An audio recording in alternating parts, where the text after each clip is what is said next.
கர்த்தருக்குள் பிரியமானவர்களே, ஏப்ரல் 2 இன்றைய பனித்துளிகளின் தலைப்பானது கவனமாக வேலை செய்வோம். வசனம் நெகேமியா 3வது அதிகாரம் 20வது வசனம். அவனுக்கு பின்னாக சாபாயின் குமாரன் பாரூக் பின்னொரு பங்கை வெகு ஜாக்கிரதையோடு பழுது பார்த்து கட்டினான். இங்கிலாந்து தேசத்தை சார்ந்த ஏட்ரியன் மற்றும் அவரது மனைவி ஜோன் ஆகியோர் தங்களது வாகனத்தில் பிரான்ஸ் தேசத்திலுள்ள சில இடங்களை சுற்றி பார்க்க சென்றிருந்தனர். அவ்விதம் செல்லும் போது தங்களுடைய 2 மிதிவண்டிகளையும் எடுத்து சென்றிருந்தனர்.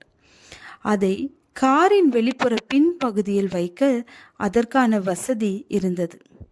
அவைகள் மழையில் நனையாதவாறு உரை போட்டு நன்றாக மூடியிருந்தனர். கார் செல்ல முடியாத சில இடங்களுக்கும் உடற்பயிற்சி கிடைப்பதற்காகவும் பெட்ரோல் செலவை குறைப்பதற்காகவும் இந்த மிதிவண்டிகளை உபயோகித்தனர். சுற்றுலா முடிந்து சந்தோஷமாக வீடு திரும்பினர்.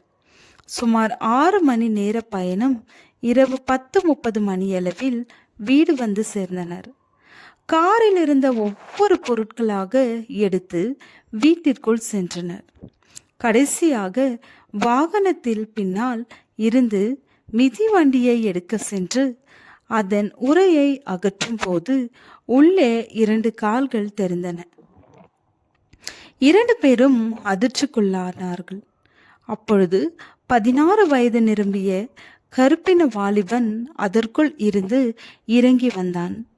அவர்களுக்கு மேலும் அதிர்ச்சியாயிருந்தது. அவன் தாகமாயிருப்பதாக கூறினான். உடனே ஒரு பாட்டில் தண்ணீர் கொடுத்தார்கள். உடனடியாக முழுவதையும் குடித்து முடித்து விட்டான். பிரான்ஸ் தேசத்திலிருந்து கள்ளத்தனமாக இங்கிலாந்து வந்து சேருவதற்கு இப்படி செய்திருக்கிறான். இந்த 2 பேரும் பிரான்சிலிருந்து புறப்படும் போது மிதிவண்டியின் உரையை திறந்து லாவகமாக உள்ளே உட்கார்ந்து கொண்டு உரையை மீண்டும் மூடி வைத்திருக்கிறார்கள். உடனே அந்த தம்பதியர் காவல் உதவியை அழைத்தனர். அவர் வந்து அந்த வாலிபனை கைது செய்து கொண்டு சென்றனர். பல சோதனை சாவடிகளை கடந்து இவர்கள் வந்திருந்தனர். ஆனால் சோதனை சாவடிகளின் கவனக்குறைவால் ஒரு நபர் திருட்டாக இந்த தேசத்திற்குள் வந்துவிட்டார். அரசாங்க நடைமுறைப்படி அந்த வாலிபனை அகதியாக ஏற்றுக்கொள்வார்கள். அவனது தாய் நாட்டிற்கு திரும்பி அனுப்பிவிடுவார்கள். அரசாங்கத்திற்கு வீண் செலவுதான். நம் எல்லோருக்கும் பலவிதமான வேலை கொடுக்கப்பட்டுள்ளன.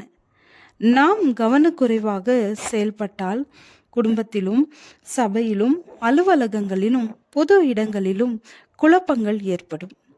எனவே நமக்கு தரப்பட்ட பொறுப்பு எதுவாயினும் வெகு ஜாக்கிரதையாக செய்ய வேண்டும். கர்த்தருக்கென்று மனப்பூர்வமாய் செய்ய வேண்டும். ஜெபம்.